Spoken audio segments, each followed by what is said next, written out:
Hello, আজকে আমি বানাবো ডিম তড়কা।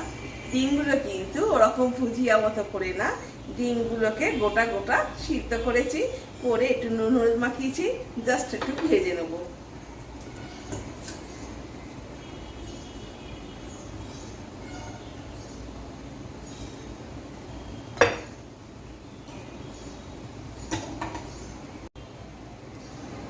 আর এখানে আমি কড়াইটাকে আলাদা করে সিদ্ধ করে নিয়েছি মুগ কড়াই। হ্যাঁ গো, গ্রিন যেটা, একটুখানি কড়াতে প্রথমে ভেজে নিলে তাড়াতাড়ি সিদ্ধ হয়ে যাবে, তাহলে অনেকক্ষণ সময় লাগবে না প্রেসার সিটি দিতে। নাও, এবার আমি ডিমগুলোকে ভেজে নিচ্ছি হালকা করে। হ্যাঁ গো, ভীষণ এত গরম ছিল না, আমি একদিন রান্না করতে আসতে পারিনি। কি একটু হালকা করে ভাজা হয়ে গেছে, আমি এটাকে তুলে রাখছি। বেশি ভাজা হলে বাইরেটা শক্ত হয়ে, হোয়াইট অয়েলে ভালো হয়, তাই আমি এখানে হোয়াইট অয়েল দিয়েছি। দেখো, এখানে আমি একটা শুকনো লঙ্কা আর তেজপাতা ফোড়ন দিলাম।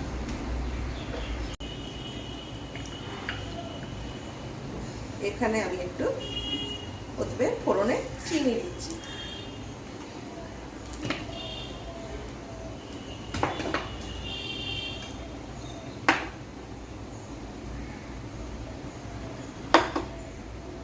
আগে রসুন ফোড়ন দিচ্ছি।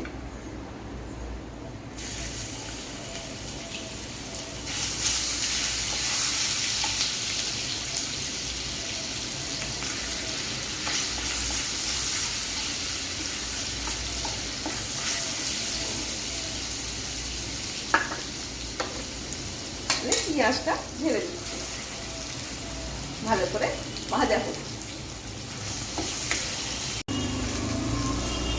এখানে পেঁয়াজ ভাজছি, মোটামুটি পেঁয়াজ ভাজা হয়ে এসছে। আমি এখানে একটা টমেটো দিচ্ছি আর দেবো একটু আদা।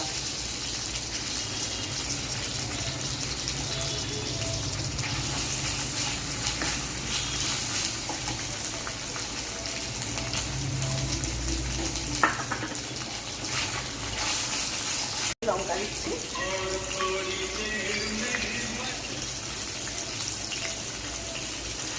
এখানে একটু লঙ্কা গুঁড়ো দিচ্ছি,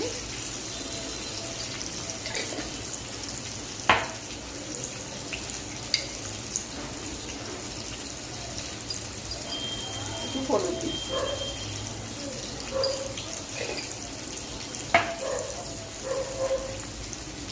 ডালের পরিমাণ অনুযায়ী আমি এখানে নুন দিচ্ছি। সিদ্ধ করার সময় আমি একটু নুন দিয়েছিলাম, তাই একটু কম কম।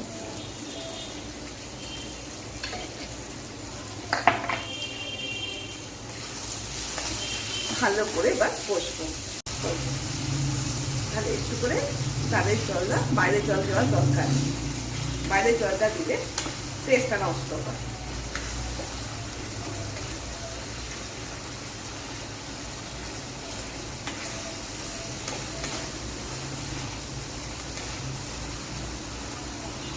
ভালো করে তেলটা বেরো, তেল মোটামুটি বেরিয়ে এসছে।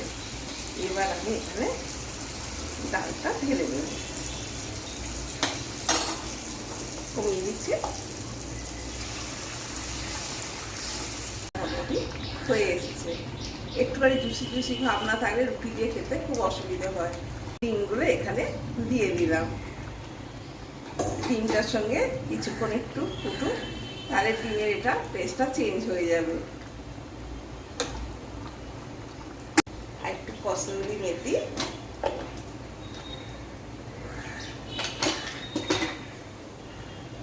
জাস্ট এরকম করে পুড়িয়ে নিয়ে এরকম লঙ্কা ছড়িয়ে দাও, আর একটু কাঁচা লঙ্কা দিয়ে চাপা দিয়ে দেবো। দেখো, ডিম তড়কা কিন্তু তৈরি। এবার আমি শেষে আবার একটু দেবো বাটার।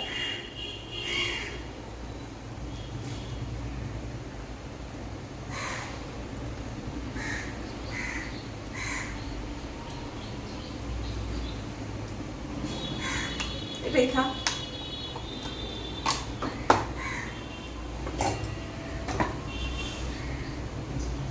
বাটার।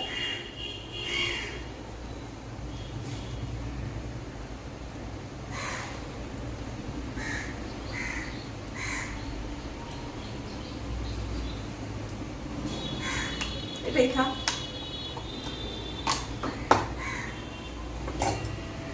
নাও ডিম তরকা, দারুণ লাগবে। গোটা গোটা ডিম লোককে দেওয়ার জন্য ভালো, নিজেদের খেতেও ভালো, টেস্টটাও আলাদা হবে।